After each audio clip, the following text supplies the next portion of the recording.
sons and daughters of God, related to him through the blood.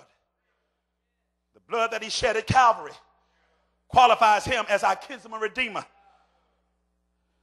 John writes to the Christians. John is not writing to the world. John is writing to Christians. And he says to them, I don't want you to sin. But if you sin, okay, I want you to live holy. But if you mess up, anybody here ever had a but if?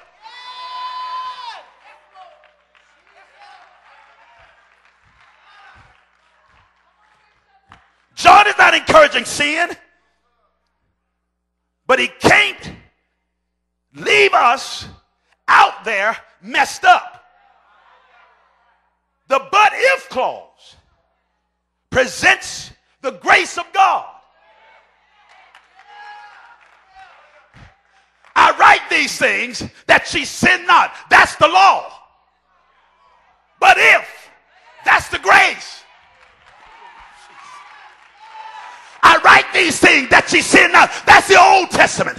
But if, that's the New. I write these things that you do what is right. But if you mess up, hit your name and say, do it. Just if you mess up. And he didn't say, well, I don't want to get ahead of myself. He says, I have prayed for you. I want to be right. Anybody here want to be right? Anybody here want to be holy? Anybody here want to be good? Anybody here want to always do the right thing? But if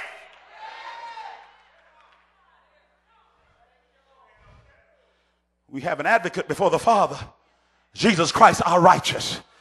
Simon, Simon, Satan has asked, if he can have you, he wants to sift you as wheat. But I,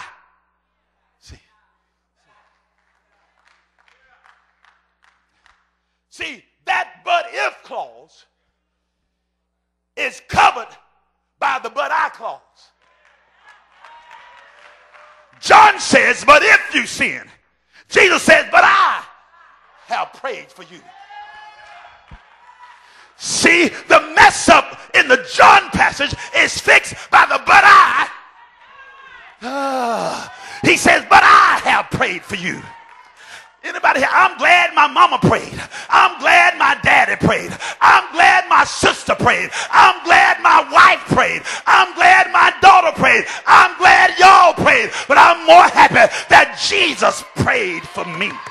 I need some saints in here who will shout glory that Jesus prayed for you.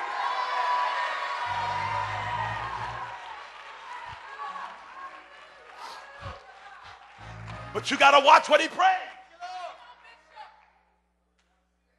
He prays that your faith does not fail. He does not pray that you don't go through it. He does not pray that you don't have trials. He does not pray that the devil does not attack. He prays that your faith does not fail.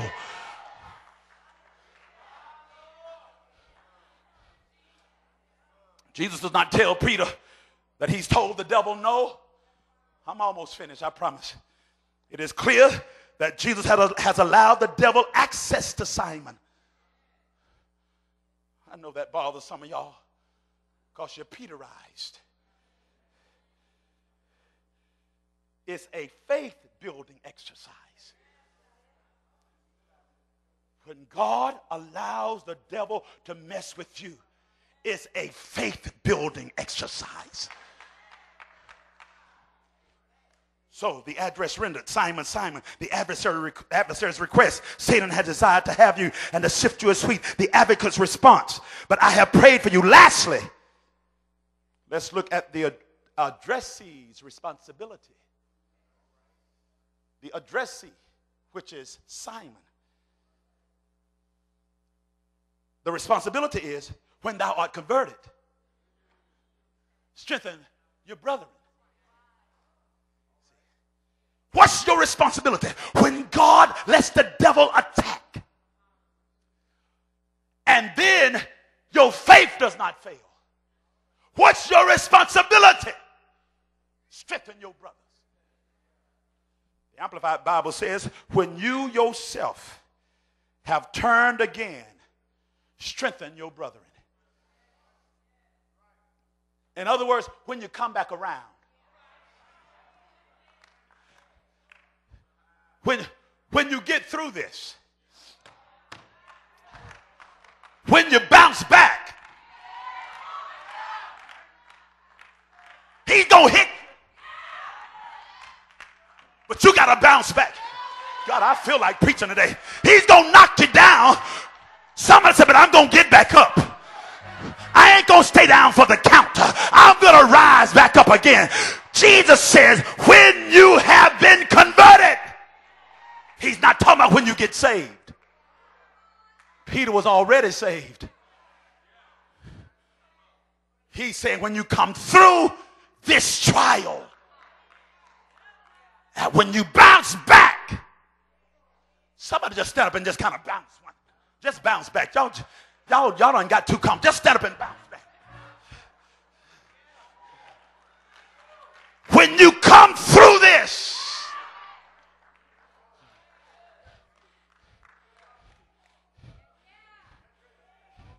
it's your faith through this that will get you through this. You got to have faith and understand that this is just a test that God has let me go through, and I'm going to bounce back. And when I bounce back, he says, strengthen your brother. What is he trying to tell us? There is a breakthrough implied in the passage. There's a breakthrough implied. When you have turned again. Notice he doesn't say, if you turn. See, John said, but if.